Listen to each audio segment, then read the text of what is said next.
you so much for coming. We really appreciate you guys taking a little bit of time out of your very busy schedules here at the end of the year to join us and learn more about creating space. My name is Jasmine Leesall. I'm a second year MPH student in the Department of Community Health Sciences. I'm currently the Reproductive Health Interest Group Co-President and Project Manager for Creating Space. And this is my team. Do you guys want to introduce yourself? Hi, I'm Susan Harrison. I'm a fourth year PhD student at CHS. I was a prior co-president of RIG with Sarah Jane Smith about a few years ago. I'm Caitlin O'Connor. I'm also co-president of RIG with Jasmine, and I'm co-chair of the Built Environment Arm for Creating Space. Hi guys, I'm still an undergrad. I'm a senior, and I'm the events coordinator for RIG and a co-chair along with Caitlin for one of the committees for this project. Hi everyone. I'm Christina Hunter. I'm a first year MPH student in Community Health Sciences, and I am the co-chair of the Service Delivery Committee for Creating Space, as well as the social media chair for RIG. So we're here together. We are Creating Space.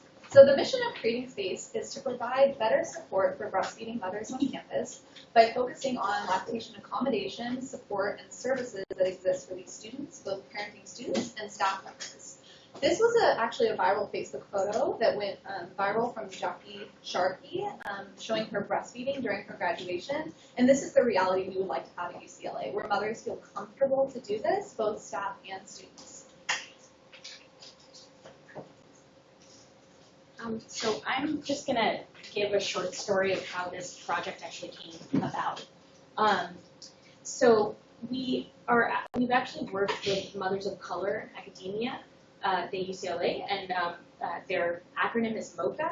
And so if you are interested at all in creating healthy environments for mothers, particularly mothers of color, they're an incredible organization to check out, and that's their Facebook page.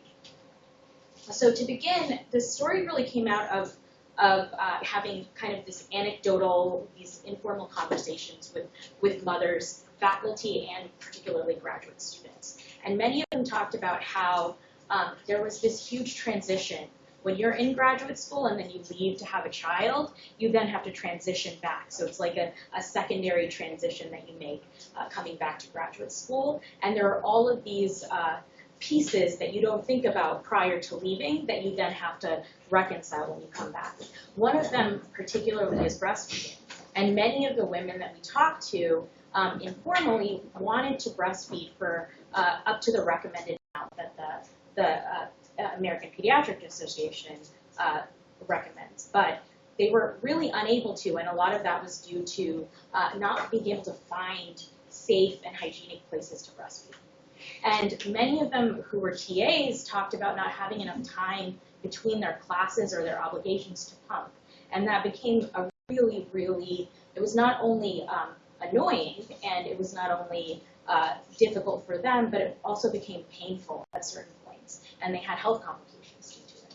So essentially, this key barrier was found about finding clean and private spaces to breastfeed, and many women were talking about renting library spaces to breastfeed, breastfeeding in the bathrooms, having to pay for keys to figure out where the actual lactation rooms in their departments were. So out of that, Sally Saleh, who was in RIG during my time around 2015, was a kind of champion of this. She had done lactation work, and she's now a baby-friendly coordinator at MLK Hospital, and just started doing kind of a background search. She wanted to see what resources there were out there at UCLA for mothers who are transitioning back to school and want to continue breastfeeding. Essentially, she found none. And so there was no map of where lactation rooms were. There was no real description of how to enter rooms or who was in charge of finding clean spaces. And so this kind of became her rallying cry. She was like, this is a really important thing that RIG should be focusing on. And so that really led us to looking at trying to get the Healthy Campus Initiative grant in 2015, which we were awarded.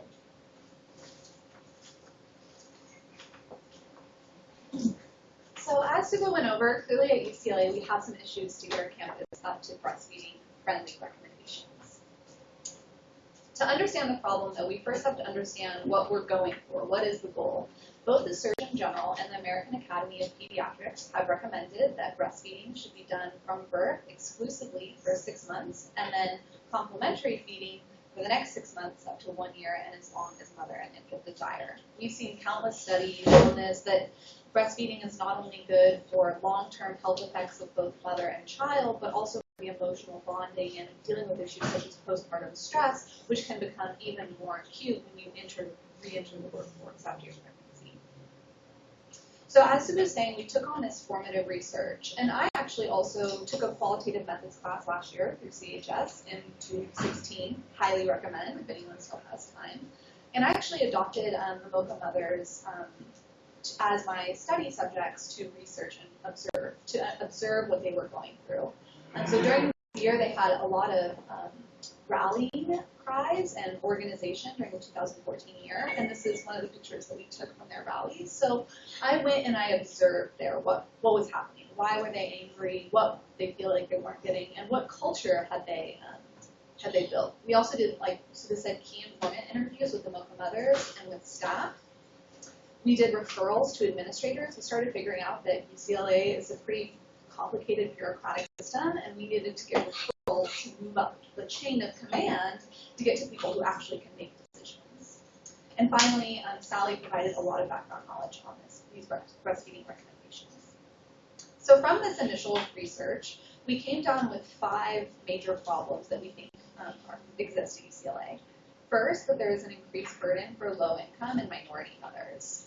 This takes shape in multiple forms, from cost to space constraints. So we found that, for example, a faculty member with their own office and a higher paid grade has a much easier time returning to work and breastfeeding because they have space. They know that they can take time off to pump, even though they're very busy also. But it's different than a student who doesn't get to set their own schedules, who usually does not have space on campus that's set aside to pump, and who usually is lower income and commuting from further away.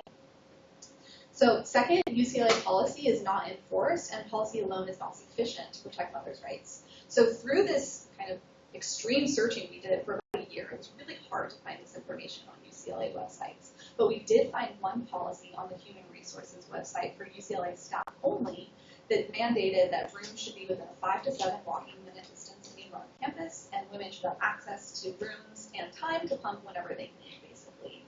But unfortunately, from the formative research that we had done, that was very conflicting with the policy that UCLA had. So that was sufficient for us to say that this policy is, one, not being enforced, and even though it exists, there's no administrator to hold the university accountable to actually making sure that this policy is enforced. 3, there's also a lack of social support or visibility for mothers on campus, and both mothers and we felt this acutely.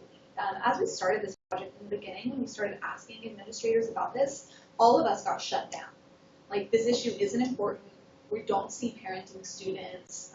This is not on the radar. That was the message that we got from a lot of administrators. And so you can only you can only imagine how community mothers must have been getting treated as they were actually trying to find spaces, especially low-income minority community mothers.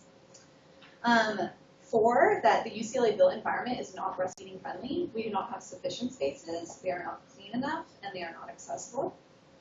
And 5, we have a lack of medical support for breastfeeding services. So breastfeeding support, because it has so much evidence behind it, there's been this big push to make baby-friendly hospitals and really push breastfeeding as a best nutritional practice. So that has happened with hospitals a lot. So with the early initiation of breastfeeding. However, the social supports that exist once you're discharged from the hospital are basically non-existent. So that was part of, actually, Obamacare brought in this women's wellness, which is supposed to be preventative care that's covered with no charge. Breastfeeding services and support services are classified under this care. So the project. So out of these problems, we created a 4-arm project that's designed to alter the entire UCLA breastfeeding environment. We wanted to make this a multi-level project so that it connects the communities and their needs to the administrators that will hopefully be institutionalizing the goals that we have. So our 4 different arms are connecting resources, a needs assessment, built environment, and service delivery. So for our goal, obviously our goal is to improve support for breastfeeding mothers at UCLA. And so we had 4 objectives that correspond to each of the 4 arms of this project. First, to create a collaborative consortium of partners to implement the project and support parenting students. So that's for our connecting resources. Second, for the needs assessment, to document the need, experiences, and stories of mothers who have breastfed at UCLA. For the built environment, to map, assess, and improve on-campus lactation rooms. That's actually was a pretty big one because when we started asking about this at first, nobody knew how many rooms existed on campus or where they were. So that took us a long time to figure out. And then 4, finally, train 3 UCLA staff members as lactation educators and implement lactation counseling on campus for both students and staff members. So that was our plan. Now, what have we done?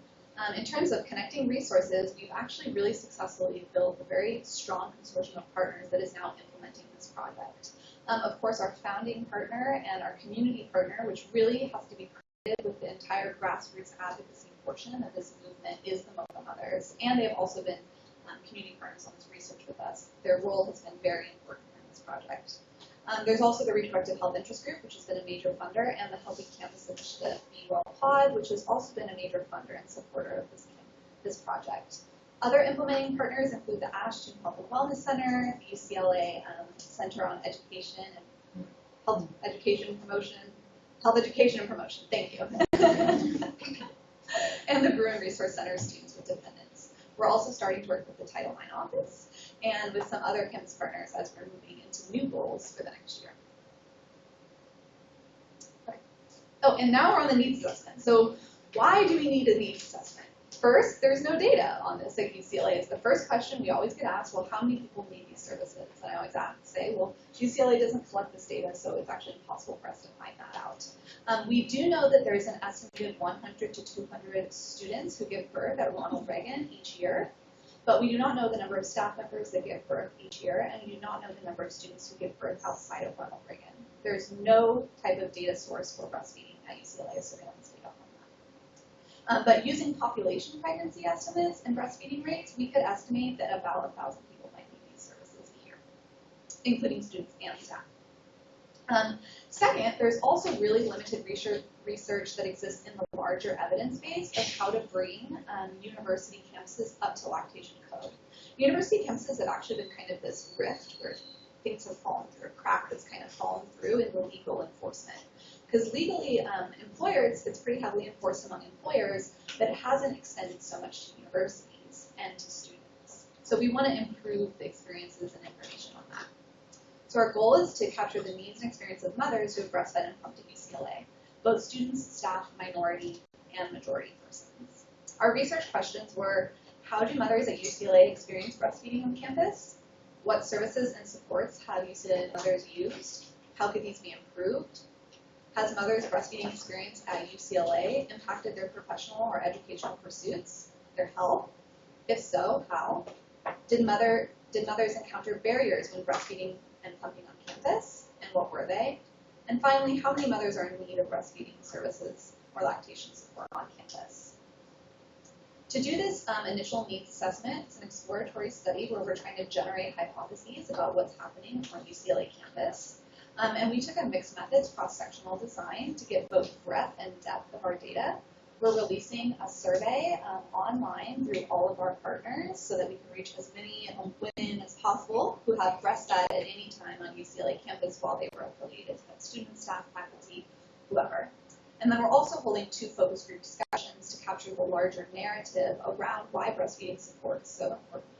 And I'd just like to say on that, because it's much more difficult for us to conceptualize why a 20-minute extra walk to a lactation room may be such a big deal to a breastfeeding mother. You know, to me, that's more of an inconvenience, but to a breastfeeding mother, that can actually really impact their ability to produce milk, to feed their child, and how they view themselves as a person and employee on this campus.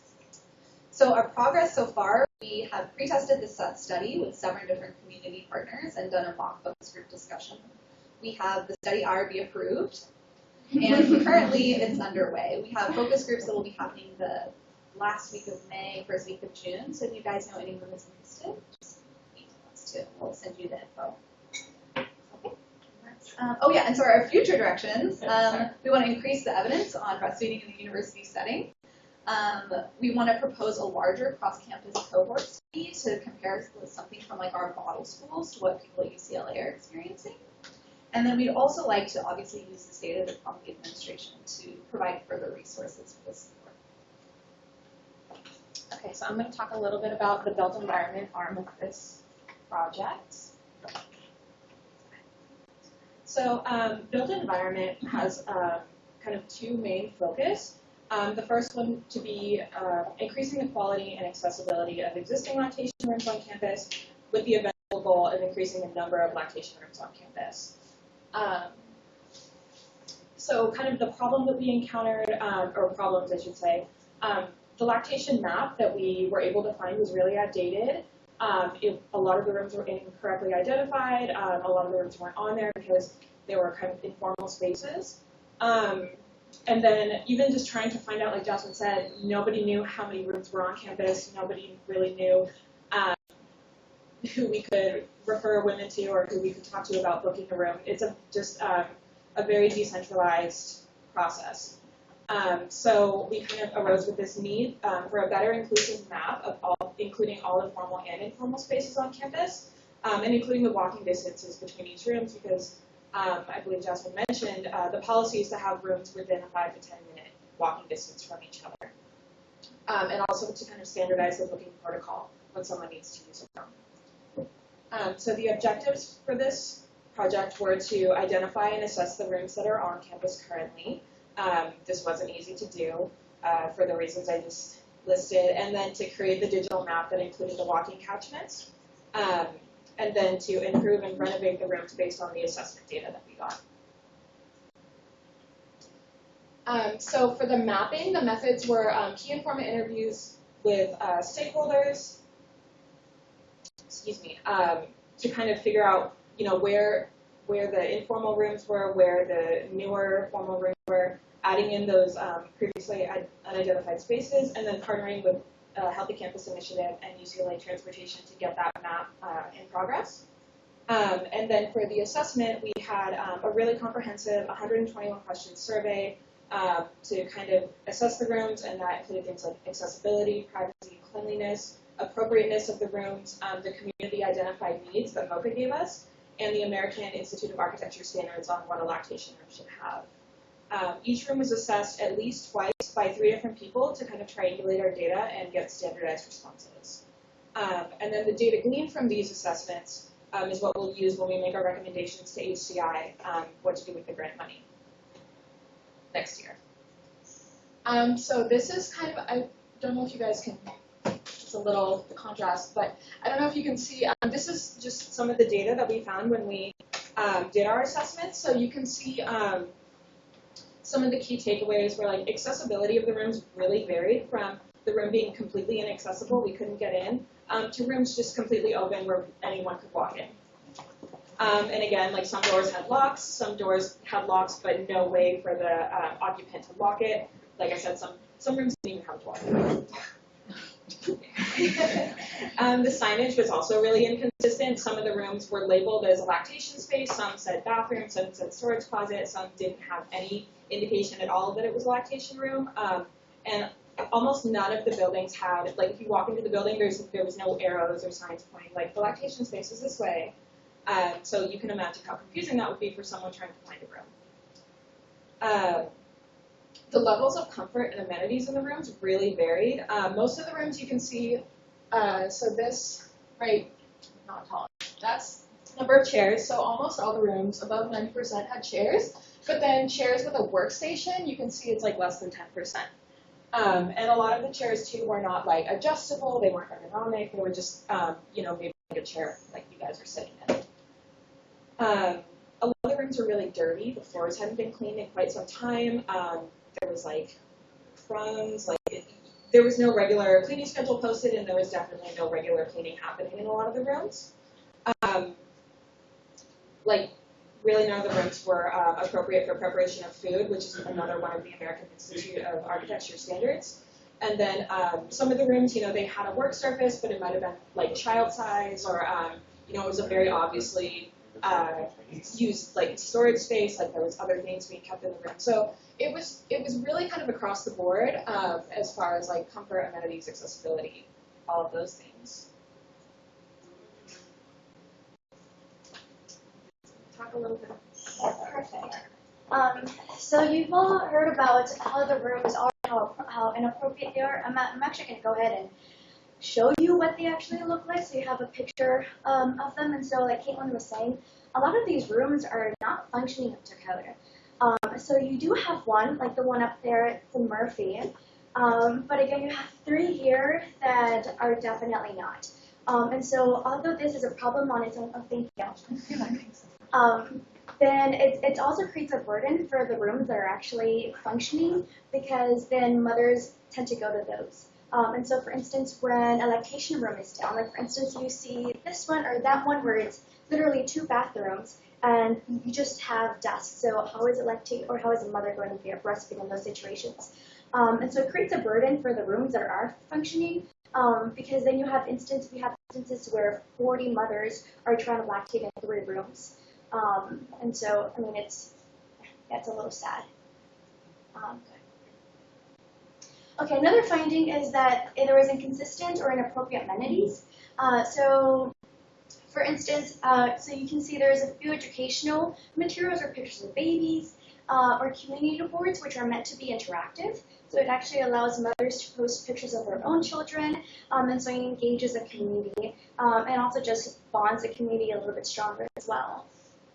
Also, you have storage options. As you see here on the left-hand side, it's well organized, it's labeled, it's neatly put away, and we even have a changing table. Whereas on the other side, I mean, you don't really know what you have. It's dirty, like we're saying, it's not very adequate for lactating mothers.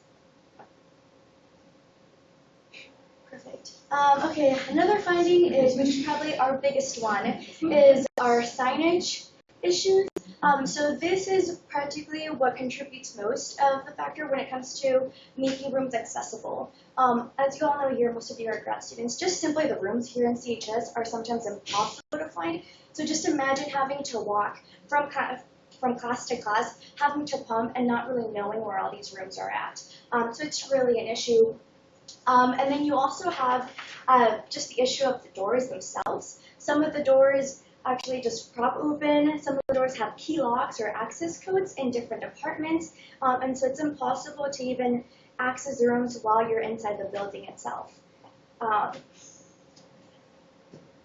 Okay, so this word cloud is actually a representative of how often the words in our qualitative survey were given.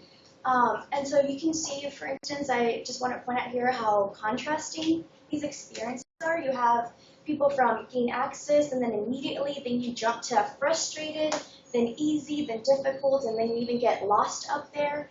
And so the reason why it's so contrasting is because there are some rooms that are really easy to find and really easy to access, while other rooms are not. And so the reason behind this as well is because there's no one standard way of accessing the rooms, which is a goal that we're trying to push forward ourselves to. Okay, and so these are the maps that Caitlin was mentioning just a couple of minutes ago. So here you have this old map that was handed out by the Human Resources. And so this is online, it's a PDF. And so it's very static. So if a mother were to go and access this map, she would not be able to zoom in or even get information on how to access the rooms themselves. This new map that Jamie Tran from the Healthy Campus Initiative is doing for us is actually going to be available online. It's going to be interactive, and it's going to be a walkable map. So for instance, a mother can go on it and actually zoom in and get pathways of how to go from one lactation room to the next. And that is important because, as I mentioned before, some of the rooms are not very appropriate. So if a mother goes in and she doesn't feel comfortable pumping in that space, she can go ahead and go into the map and find the nearest one. And so I know the key is a little hard to read, but if you see the little blue circles, those are walking catchments, and so they're supposed to be 5-minute walking catchments. And so this is just a draft. We're actually trying to shrink those a little bit to make it more realistic for mothers. Another really cool aspect about this map is that if a mother were to click on the yellow star on each of the lactation spaces, she is actually going to be able to get information on how to access the rooms and where the rooms are inside the building. Because as I've mentioned before, the signage of where the room is at on campus, as well as where the room is inside, physically inside the building, is just not very in sync. And she'll be able to get access to all of that through our new map. So that's sort of everything that we did this academic year. So taking it forward into the future, we have big ambitions. You can see this is a map of UC Davis. We've identified Davis as a model school for this project. You can see the red blips on the map indicate lactation rooms. So UC Davis has 35 lactation rooms. And a very standardized booking process, and so that's kind of our eventual, that's where we want to get with this project. So next year, we're going to do all the data that we gleaned in our assessment to improve the rooms and renovate the rooms to the best of our ability with the grant funding we got. And then in 2018 and beyond, to continue to work with UCLA facilities to identify spaces where new rooms can be built out. And then eventually, like I said, this is kind of like the holy grail, and so we're just going to continue to work towards that. Well, I'm just going to speak a little bit about the service delivery team and what we did this year. So along with myself, Emily Bell, who's also a first-year MPH student, is also a service delivery co-chair. And so this year, what we've been focusing on is getting 3 UCLA staff members to become certified lactation educators on campus. And that's the first time that this service has ever been provided here. Up till now, like I said, there has been no lactation education, very little lactation support, and actually no referral system for referring out to a lactation educator, a breastfeeding support group, or an IBCLC, which is an international board-certified lactation consultant, and they can address more complicated issues like mastitis. So throughout fall 2016, I basically set about trying to recruit our 3 lactation educators, and in my many emails to ASH administrators, I was told, ASH does not take care of pregnant women or infants, so lactation educators are not necessary at this facility. And I think for all of us, that really just was a very inappropriate response for a student health center that is here to serve our needs, and furthermore, is completely out of policy with UC SHIP. So Well Women Care is free of charge. UC SHIP covers free FDA-approved contraception and mammograms, as well as breastfeeding support. So it's also important to note that this year, ASH went through a rather lengthy process to become ACA compliant, and so as part of that, they absolutely must be providing breastfeeding support services. And while I'm still on this note, I do actually want to point out that earlier this year, we all met with Dr. David Barron, who's the executive director at ASH, and he was beyond appalled that this misinformation, that this misunderstanding has continued and has become a part of the daily conversation for, breastfeeding and lactating mothers. He's been extremely supportive since that meeting and is helping us implement the service in ASH, as well as student health promotion and education. Yeah. But yeah, he's actually been a wonderful ally for us, and we were pleased at his level of being appalled at the current situation. So we did eventually find 3 fantastic women to be our certified lactation educators, and they're actually all here. And I think that this really speaks to just their level of commitment to this cause and to our project. So they are Carol Chen, she is the ASH dietitian, Jean Libby, the Students with Dependence Program Director at the Bruin Resource Center, and Caitlin Reed, an alumnus of this program, as well as a health educator at Student Health Education and Promotion. And I think one of the wonderful things... Stand up so you can see. Please.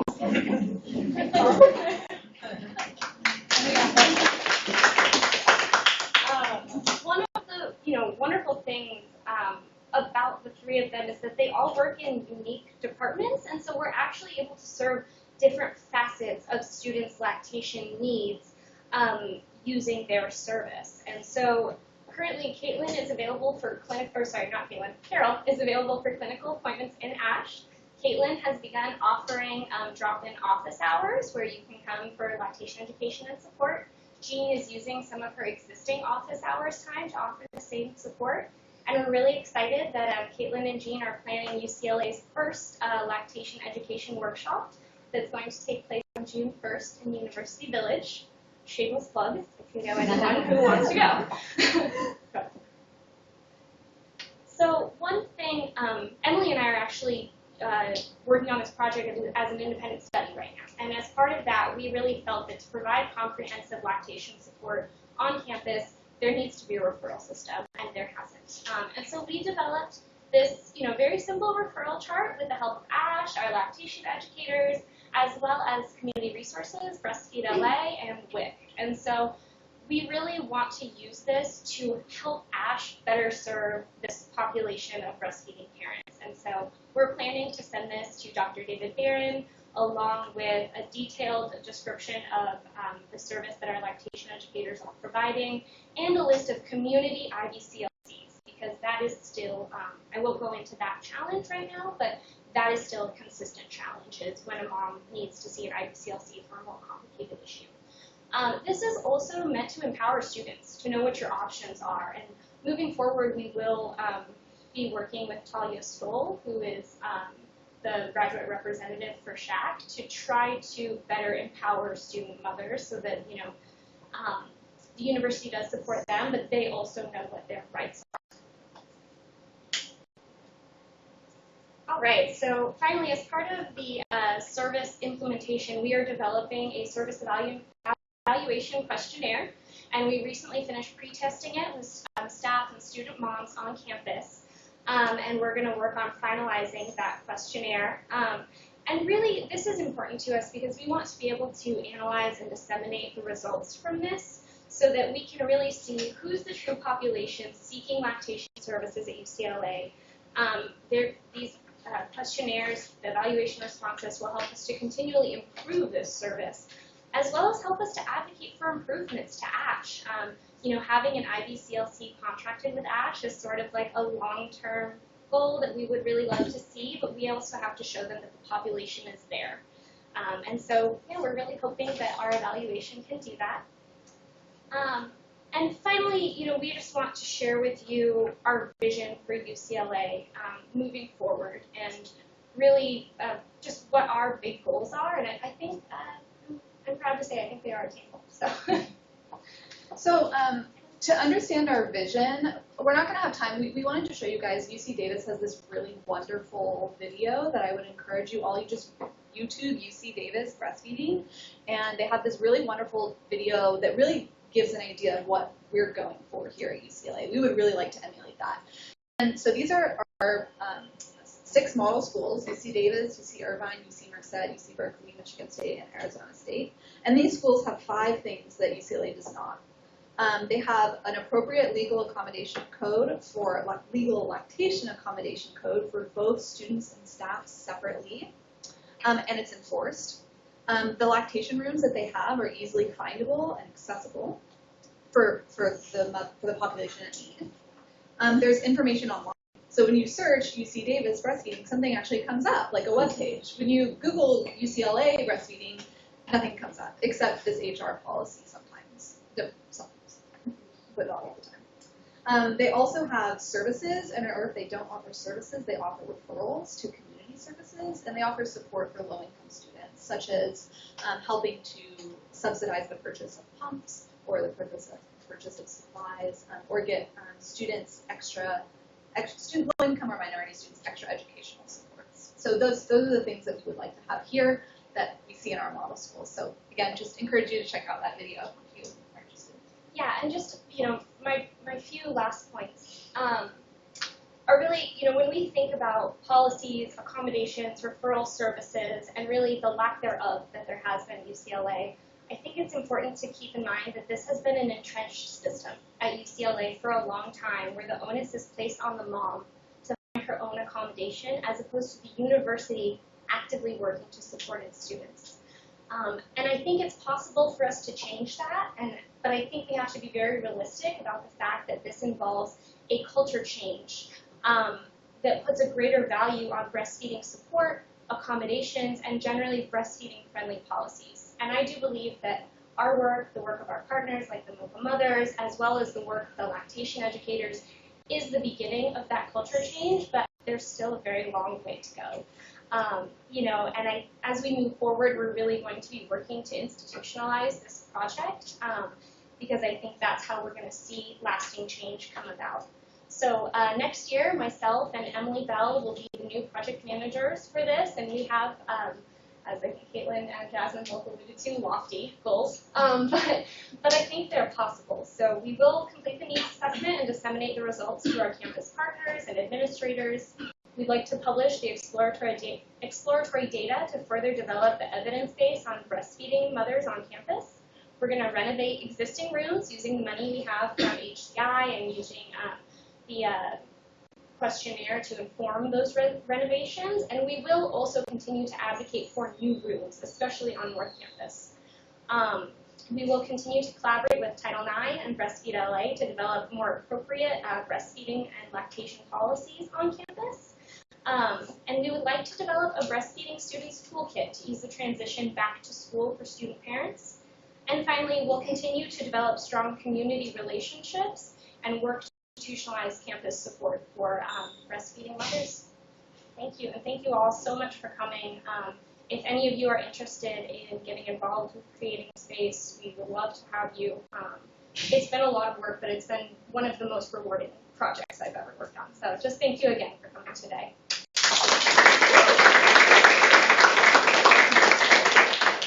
So these are all of our partners, so major credit to our partners here. I just wanted to give them a last, but just, do you guys want to come up? Does anyone have questions? A few minutes. Yeah? Well, I'm in trouble for not leaving and going to my other meeting because this was so interesting. And I have a new project for you because I noticed, I don't know if anyone noticed in the main hallway on the first floor, there are two new signs that say the nearest all-gendered bathroom is located in CHS. Mm-hmm. It's like, well, you're in CHS. That's really not helpful, right? And so it speaks to me that someone is missing the boat and trying to. I'm sure they thought that was helpful. Yeah. Right. And so I have a question. So this is just a comment because it seems like this is not goes beyond trying to identify these rooms. So on campus, which getting the ears of administrators is not easy for any of us to do. So who have been the champions, and who do you wish could become your champions as far as the administrators on campus? Well, Dr. Wong has definitely been our champion, obviously, in the department, and she's really, I think, brought this project more, given it more visibility within the department, which has been really important from a research aspect. Dr. David Barron has been a major ear for us. As soon as we presented this to him, he basically started connecting us with vice chancellors and other people to add. So Christina, she was talking about the creation of new rooms. We want to plan a meeting with the Title IX office, Dr. David Barron, Suzanne Seplow, and Mick DeLuca, as part of UCLA Recreation, to start getting an idea of how can we actually create new rooms on campus. Because what we found out is that the reason that campus is so spotty like this is essentially there's no administrator whose job it is to make sure UCLA is in compliance. So it's just been left to every department. So departments can decide themselves whether they want to comply or whether they're not going to comply, even if they're supposed to comply. But it's left UCLA in this kind of very gray area where the campus itself is not in compliance. So one of the things that we're advocating for is to actually have a new position like Jean Libby's position was created out of student needs, to have someone's position where it is their job that they can work with departments to make sure appropriate rooms, that campus, all of campus is compliant.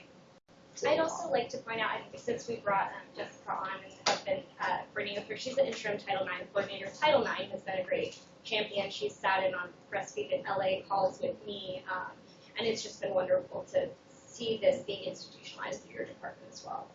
There's also Rena Ornstein, which is at the Health Education Department, and I know that she's seen, the really interesting thing about talking to Rena was we learned that people have tried to do this before and that they failed because of this kind of difficulty with working with departments, because at UCLA everyone knows everyone's protective over their space. Space is really a high commodity, and it can become an issue of who's in control of the space, the administration or the department. And so what we learned from Jean is that you have to be really careful about who you talk to, and you have to be able to go appropriately up like the ladder and chain of command to make sure you're talking to the right people, you're getting in touch with the right people, you're informing the right people, and like everyone is involved. Just say it's difficult. Sorry. Yeah. So I know that well, first of all, I just want to give a huge shout out to all of these wonderful researchers. I've kind of been an ear throughout the process and haven't worked on it, but know that they have given so many hours, and for many of them, like in their first year of graduate school, and so I just like another round of applause. And then my question, I'm sorry I'm late, you may have already mentioned this, but so I have 3 pregnant friends who are in PhD programs right now, and I know before I've just sent them to your personal email to be like, help them. So in the future, since I know a lot of these projects are still very much in motion, for those of us with pregnant friends, or if we do become pregnant, should we email the UCLA Creating Space email to just see like updates or maps, or to get any of those kind of resources you created? You can do that. One thing that we really want to start being more regular about is we are going to start sending out like a monthly newsletter to keep people updated, because this project is developing so quickly. But I highly recommend you send them to our lactation educators to even have a conversation, and that's really why part of the reason we wanted them to have some drop-in office hours, so that you could just go by and be like, hey, I'm 8 months pregnant, leaving this month for my baby, and what do I do when I come back? Because they have been learning the policies. They were briefed by Title IX and WIC to help women enroll in WIC if they need it or if they would like it. And so I think they're a wonderful resource as well. And we will have their promotional materials out, I'm hoping, this weekend. And to add on to that, we're also trying to institutionalize these services through the school. So actually talking to our lactation educators would be preferred, because the BRC and the health education and promotion and ASH is actually where eventually we're hoping there's not a need for creating space anymore, and that this will already exist in the structures that are found on campus. And they can take my evaluation. And Exactly. so people, there's a need. So right now, creating space is acting as a bridge from the community to the administration, but I think what we're alluding to is that bridge is becoming closer and closer. And now there are allies within the administration that are working on this project that would be very appropriate to contact. I want to say, first off, congratulations. This is wonderful, and also a wonderful presentation. I learned a lot, and it was just beautifully done. 2 quick comments. One is that I felt like the referral system was maybe, an area that needs the most strengthening. And so I had 2 thoughts. One is that should this be built into student orientation, so that all students, undergrads, grads, hear about this, so that I could see you could add in somewhere into like one of your tasks, to figure out how to break into that. Secondly, on referrals is that there are organizations, ranging from the LGBT Center on campus, care coordinators. There's a group that particularly works with African American students. There's different. And all of them could be potential referral if they knew about this and got like a flyer or some product they could hand out, or or even a card with a website on it. So I just think that piece could be improved. And then the only other thing I would say was that I thought there was one logo. The signage was horrible, but one sign was good. One sign was good. There was one good one. I don't know where that one was. Zach. So the new Zach is beautiful. Okay, but that one, I would just start promoting the hell out of that one. I mean, it's like on all of your materials as well. This is just like where we want to go with this, making more, like any lactation place that gets up to your level of standard, it gets also the right signing. I think so. It's kind of a mark of approval. Yes, of the group. Yeah. But anyway, your ideas are all fabulous. Those are just my 2 bits. So again, and it's an ongoing project, so there's many things that needs to be done, and there's only 6 unpaid students with ideas positions. And the first year, I probably use some help. Yeah, Suba? I was also just going to say, like, a word of encouragement. If you all have any interest in being part of this project, please reach out. There's like a lot of arts and different things you can over 2 years now of trying to keep this going amongst us, 5 to 6 students every year. And so getting more people involved and having more voices be heard is really the only way to get the system to change. And also, if you have anyone that might have breastfed or been pregnant at UCLA before that may be interested in our study, we're recruiting now, and we would love people either to you. That's me. Great, awesome, perfect. I'll talk to you after, okay? Any of these Great. channels you can contact Yeah, us on. yeah. You can meet or. Thank you all.